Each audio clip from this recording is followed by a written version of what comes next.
Hi, welcome to view point. గుడ్లవల్లేరులో college, engineering college హాస్టల్లో అమ్మాయిల బాత్రూంలో హిడెన్ కెమెరాలు ఉన్నాయని పెద్ద కలకలమే రేగింది. అయితే దీన్ని తీగలాగితే డొంక కదిలినట్టు అసలు ఈ వ్యవహారంలో కుట్ర జరగలేదు, హిడెన్ కెమెరాలు లేవని పోలీసులు తేల్చారు. మరి ఎందుక ఇంత హడావిడి జరిగింది? అమ్మాయిలందరూ కూడా ఎందుకు ఇంత రాత్రంతా కూర్చొని మొబైల్ టార్చ్ లైట్లు ఆన్ చేసి ఇంత గందరగోళం ఎందుకు చేశారంటే, ఇది ఇలా జరుగుతుందని ఒక వ్యక్తి దీన్ని ప్రచారం చేశాడు అంతే తప్ప నిజంగా అందులో అలా జరగలేదట. పోలీసులు వెంటనే చంద్రబాబు నాయుడు గారి ఆదేశాల మేరకు కలెక్టర్ బాలాజీ గారు అలాగే ఎస్పీ గంగాధర్ గారు ఘటనా స్థలానికి వెళ్ళారు. అంతకుముందు మంత్రులు కూడా వెళ్ళారు. మొత్తం మీద అసలు ఏం జరిగిందో అని చాలా కంగారు అయిపోయింది, కలకలం రేగింది. చివరికి ఈలోపు షర్మిల కూడా ఒక ప్రకటన జారీ చేశారు. నేను వచ్చేస్తున్నా, కాచుకోండి, రెడీ అని చెప్పేసి షర్మిల గారు కూడా ఒక ప్రకటన జారీ చేశారు. మీరు వెంటనే చర్యలు తీసుకోకపోతే నేను వాళ్ళకి అండగా నిలబడతానని ఒక అంశం దొరికిందని ఆమె కూడా చాలా ఆనందపడ్డారు. సో ఏదేమైనా కానీ ఆమెను నిరాశపరుస్తూ పోలీసులు ఒక స్టేట్మెంట్ ఇచ్చారు. ఇందులో అసలు కుట్రనే లేదు, హిడెన్ కెమెరాలు లేవని. అసలు ఇంతకు ఏం జరిగిందంటే ఒక విచిత్రమైన ట్విస్టులు ఉన్నాయి ఇందులో. ఆ ట్విస్టులు ఏంటంటే, ఉదాహరణ నేను మారు పేర్లు పెట్టి చెప్తాను. ఆ మారు పేర్లు పెట్టి చెప్తే అంటే అమ్మాయిల పేర్లు అబ్బాయిల పేర్లు చెప్పకూడదనేది కాబట్టి ఒక మారు పేర్లు పెట్టి చెప్పుకుందాం. కృష్ణ, లిల్లీ అనే ఇద్దరు ప్రేమికులు ఉన్నారు. అక్కడ వాళ్ళిద్దరు ప్రేమించుకుంటున్నారు. కాలేజీలో కృష్ణ అనే అబ్బాయి, లిల్లీ అనే అమ్మాయి ప్రేమించుకుంటున్నారు. అయితే కృష్ణ అనే అబ్బాయి, భాను అనే అబ్బాయి ఫ్రెండ్స్. కృష్ణ, భాను ఫ్రెండ్స్. కృష్ణ లిల్లీని ప్రేమిస్తున్నాడు. కృష్ణ భానుకి ఫ్రెండ్ కాబట్టి భానుకు ఒక చెల్లుంది, మంజు. తరచూ కృష్ణ భాను ఇంటికి వచ్చి ఈ మంజును కూడా ట్రాప్లోకి లాగాడు. ఇది ముక్కోణపు స్టోరీ కాదు, చతుర్ముఖ కోణంలో ఉండే స్టోరీ అని చెప్పాలి ఇక్కడ. అయితే ఇక్కడ కృష్ణ లిల్లీ వీడియో కాల్స్ మాట్లాడుకునేవాళ్ళు. వీడియో కాల్స్ మాట్లాడుకుంటూ ఈ కృష్ణ అనేవాడు కంత్రి యాదవ.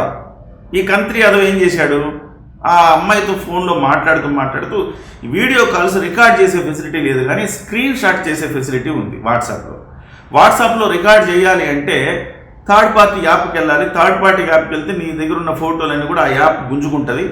అది లేనిపోతే తంట. కాబట్టి ఆ యాప్ వేసుకోరు జనరల్గా. ఎవరైనా ఇట్లా బ్లాక్మెయిల్ చేయాలనుకునే వాళ్ళు, ఆ ఎదవలు సన్నాసులు మాత్రమే ఆ యాప్లు వాడుతూ ఉంటారు, థర్డ్ పార్టీ యాప్లు. కానీ ఈ కృష్ణ అనేవాడు సగం ఎదవ, పూర్తి ఎదవ కాకపోయినా సగం ఎదవ అని చెప్పాలి. అసలు పూర్తి ఎదవే అనొచ్చు ఆ కృష్ణ అనేవాడిని.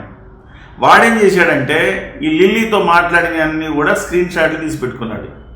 వాడి ఫ్రెండే భాను కాబట్టి భానుకి చూపించి సరదాగా చూసావా ఈ అమ్మాయి దగ్గర మాట్లాడి చూసేదిగో ఇదిగో స్క్రీన్ షాట్ అని చెప్పి చూపించేవాడు. సరే, వాడికి ఆ వ్యవహారం అంతా తెలుసు. వీడు భాను ఇంటికి వెళ్తూ మంజును కూడా లైన్లో పెట్టాడు. మంజును లైన్లో పెట్టి మంజుతో కూడా వీడియో కాల్స్ మాట్లాడడం, స్క్రీన్ షాట్స్ కొట్టడం. సో అవి కూడా వాడి దగ్గర పెట్టుకున్నారు. అయితే ఈ మొత్తం వ్యవహారంలో ఈ ఇంకొకడు జస్సు అని ఒకడు ఉన్నాడు. వాడేంటంటే లిల్లీని అజ్ఞాతంగా మోగగా ప్రేమిస్తూ ఉంటాడు. లిల్లీ ఏమో కృష్ణని ప్రేమిస్తుంది కదా, వీడి వెనక నుంచి వన్ సైడ్ లవ్ ప్రేమిస్తూ ఉంటాడు అనమాట. కానీ ఈ వ్యవహారం ఈ భాను అనేవాడికి వాడి చెల్లెల్ని కూడా ఈ కృష్ణ అనేవాడు ట్రాప్లో పెట్టాడు అనేది తెలిసింది. తెలియగానే భాను అనేవాడు ఏం చేశాడంటే, అరే నువ్వు ఇట్లా చేస్తావా, మా చెల్లిని కూడా లైన్లో పెడతావా, నీ వ్యవహారం మొత్తం తెలుస్తా, లిల్లీకి చెప్పేస్తా, ఈ స్క్రీన్ షాట్స్ అన్ని బయట పెడతా అని చెప్పి బెదిరించాడు. అరే రేపు పోయి మీ చెల్లి స్క్రీన్ షాట్స్ కూడా నా దగ్గర ఉన్నాయని చెప్పాడు. సో పెద్ద గందరగోళమైంది. సీనియర్లందరూ ఈ వివాదంలో తలదూర్చారు. మొత్తం మీద సెటిల్మెంట్ కోసం ఒక చర్చలు జరుగుతున్నాయి. ఈలోపు ఈ జస్ట్ అనేవాడు ఏం చేశాడంటే, ఈ అదవులందరూ కూడా కలిసి వాళ్ళు వీడియో కాల్స్ మాట్లాడుకోవడం ఏంటి, వాటిని రికార్డ్ చేయడం ఏంటి, అసలు నా లిల్లీ నాకు దక్కకుండా పోయిందన్న బాధతోటి వీడు ఈ అమ్మాయిలకి వీడియో కాల్స్, ఈ స్క్రీన్ షాట్స్ అన్నింటిని ఒక 2-3 స్క్రీన్ షాట్స్ని బయట పెట్టి ఈ జస్సు అనేవాడు మొత్తం గందరగోళం జరిగిపోతుంది, బాత్రూముల్లో సీసీ కెమెరాలు పెట్టారు అని చెప్పేసి ప్రచారం చేయడం మొదలుపెట్టాడు. దీంతో నిజంగా అంటే అమ్మాయిలకు పాపం వేదన కదా, ఏం జరిగిందో ఏంటో అనేసి ఆ బాధతోటి ఈ అమ్మాయిలందరూ కూడా ఆవేదనతోటి ఎంతమంది ఈ రకంగా హిడెన్ కెమెరాలతోటి ఎంతమందిని వీళ్ళు మోసం చేస్తుంటారు, ఎంతమంది ఇలా జరుగుంటుంది అని చెప్పేసి విజయ్ అనేవాడు ఎవడో ఉంటే వాడిని పట్టుకుని కూడా కొట్టారు. చివరికి తేలింది ఏంటంటే ఈ 5 కల్ప్రిట్స్ అనమాట. ఎవరు?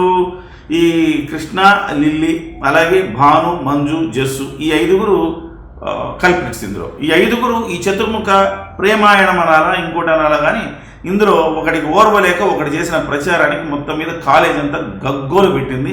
చివరికి పోలీసులు పట్టుకొని 4 రకాలుగా పీకితే ఈ అంశాలన్నీ కూడా బయటికి చెప్పారు. మొన్నటి వరకు లోపల ఉన్నది కాస్త ఈ అంశాలను బయటకు చెప్పారు. అయితే మొత్తం మీద మనం సంతోషించాల్సిన అంశం ఏంటంటే ఆ 4-5 కూర్చోబెట్టి కౌన్సిలింగ్ చేసి 4 పీకాలు వాళ్ళ తల్లిదండ్రులు కూర్చోబెట్టాలి. ఈ కృష్ణ అనేవాడు ఎవడైతే ఉన్నాడో ఈ స్క్రీన్ షాట్స్ తీసినందుకు వాడి మీద, వీడియో కాల్స్లో స్క్రీన్ షాట్స్ తీసినందుకు వాడి మీద నేరాభియోగం చేసి వాడిని లోపలేసి 4 కుమ్మాలా, వాడి మీద కేసు పెట్టాలా, వాడిని సస్పెండ్ చేయాలా. సో ఇంత మొత్తానికి కారకుడైన వాడు ఈ కృష్ణ అనేవాడు. ఏదేమైనా కానీ ఇక్కడ జరిగిన వ్యవహారాల్లో ఒకటైతే కొంచెం ఊపిరి పీల్చుకునే అంశం ఏంటంటే ఈ ఆడపిల్లలందరూ కూడా సేఫే, వాళ్ళెవ్వరికి కూడా ఎలాంటి ఇబ్బంది కలగలేదు, ఎవరికి కూడా ఎలాంటి హిడెన్ కెమెరాలు లేవని పోలీసులు తేల్చారు. కాబట్టి ప్రభుత్వం ఊపిరి పీల్చుకుందట, అమ్మాయిలందరూ కూడా పాపం ఆందోళనకు గురైన వాళ్ళందరూ కూడా, చిట్టి తల్లులందరూ కూడా కాస్త ఊపిరి పీల్చుకున్నారని చెప్పాలి. ఎటు వచ్చి మా షర్మిల అక్కకే అవకాశం దక్కకుండా పోయింది. ఒక అద్భుతమైన అవకాశం వచ్చింది, నేను ఏదో ఒక రకంగా ముందుకు తీసుకెళ్లాలనుకుంది, కానీ మా షర్మిల అక్క చాలా డిసప్పాయింట్ అయింది ఈ వ్యవహారంలో అని చెప్పేసి మనం చెప్పుకోవచ్చు.